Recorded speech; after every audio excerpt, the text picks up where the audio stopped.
The beat starts like a warning shot, and the horns sound with a royal intensity. Just like that, after a 15-year hiatus, Clipse has returned. But this isn't merely a comeback, it's a declaration. A message. A relentless approach wrapped in clever lyrics and biblical themes. The album is titled, Let God Sort Him Out, and the second single, So Be It, has ignited a firestorm online. Not because it's sonically groundbreaking, but because Pusha T has just declared war. Many fans initially thought the song contained a vague jab at Kanye West, perhaps a subtle dig at Drake as well. However, the details soon emerged, providing clarity and revealing the full story. This wasn't aimed at Ye, it was a direct hit on Travis Scott. A diss that caught everyone off guard, but one that Pusha T executed with the precision of a skilled assassin. Welcome to celebrity rap life, where the red carpets never roll up and the spotlight never fades. The rewards are legendary. Because in celebrity rap life, every downfall can become a comeback, and every headline tells a deeper story. Hit that like button, subscribe, and turn on notifications so you don't miss a second of what's coming next. Let's unpack this. It began with whispers and speculation, but when GQ's Fraser Tharp released the interview, the underlying message became unmistakable. The reference to Utopia was intentional, and the mention of Kylie Jenner was not a throwaway line. It was strategic, personal, and rooted in a history that many fans were unaware of. In 2023, Travis Scott arrived in Paris, finalizing Utopia, the album he had been teasing for years. The anticipation was immense. If you're familiar with Travis, you know how much he admires Pharrell. Pharrell is not just a fashion icon to him, he's a musical mentor, a guiding light. So, Travis did what any eager student would do when seeking approval. He brought his album to the master. But things took a turn. Pharrell wasn't alone. He was in the studio with Clipse, both Pusha T and No Malice, working on Let God Sort Him Out. This reunion was more significant than it appeared, marking years of silence and spiritual growth. The brothers were back together, recording with the very person who helped shape their sound. This was more than just a recording session, it was about legacy. Then Travis entered the scene. He was cheerful, energetic, bouncing around, playing tracks, and filming reactions. He was full of life. However, according to Pusha, there was a term for that behavior. He was doing his monkey dance, Pusha stated bluntly in the GQ interview. We weren't into the music, but he wanted to play it and film us and Pharrell listening. That situation was already uncomfortable, but it got worse. One of the tracks Travis played was Meltdown, but not the version that eventually appeared on Utopia. It was a version that excluded Drake's harsh critique of Pharrell, mocking his jewelry, tarnishing his reputation, and ultimately disrespecting the foundation of Clipse's bond. Travis played a version without Drake's verse. Consider that for a moment. You walk into a studio and play a track for the person whose brand and legacy are being attacked by your collaborator, but you omit the damaging part. You censor it, soften the blow, and then smile, film the moment, and leave, fully aware of what's about to unfold. For Pusha T, what Travis Scott did was more than just sneaky behavior. It was a betrayal. It's about the principle, Pusha stated. There's a filthy quality to how he conducts himself. He lacks loyalty. Travis truly embodies that. He's shown it. I just mentioned 3 individuals he behaves like this with. 3 individuals. 3 betrayals.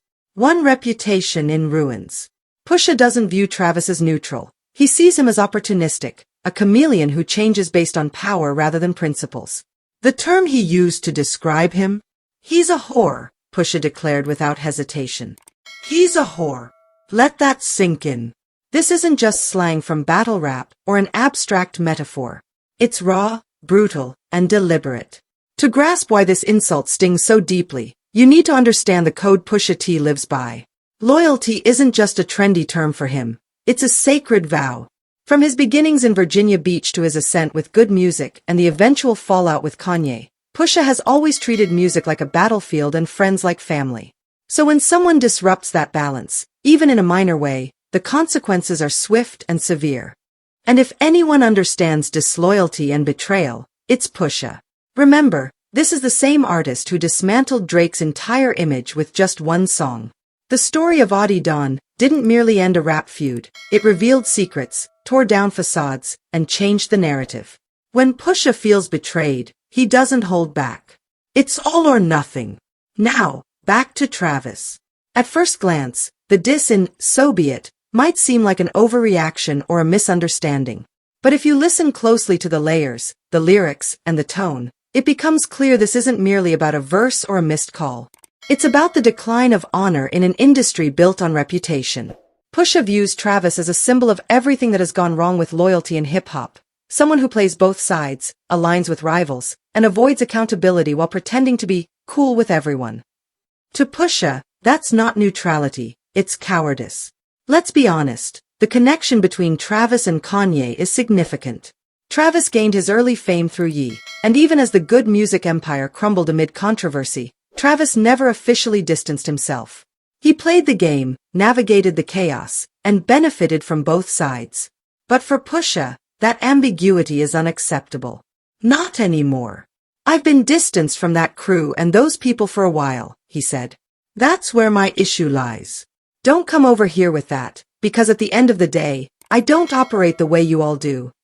The message is unmistakable. You can't sit at every table. Especially not when one party is actively damaging the relationships that the other has established. Now, here's the big question. Will Travis Scott respond? That's a complicated situation.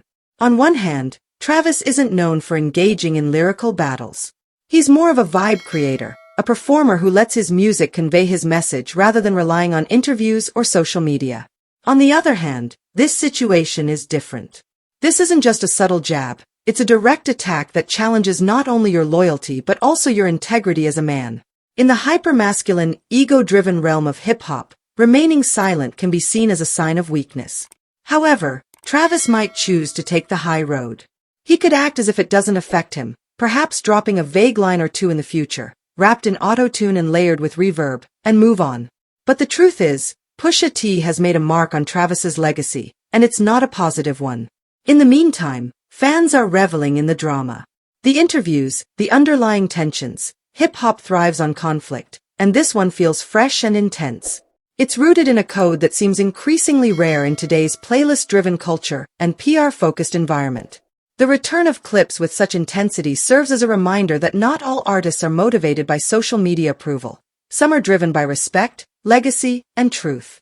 If we're being honest, that's why Let God Sort 'Em Out already feels like a potential classic. It's not just about nostalgia or catchy beats, it's about the principle of being unflinchingly honest, regardless of how uncomfortable or controversial it may be. In this case, that means calling out a fellow superstar in front of everyone. So what's next? Will this escalate into a full-blown feud? Probably not, as Travis isn't really suited for that kind of lyrical confrontation. But that's not the main issue. The key takeaway is that this moment highlights two contrasting ideologies, one that prioritizes loyalty over appearances, and another that values access over allegiance. When these two worlds clash, someone is bound to get hurt. Pusha T just ignited the fire. So be it. This story is far from over, and the truth is still unfolding. I want to hear what you think. Drop your take in the comments.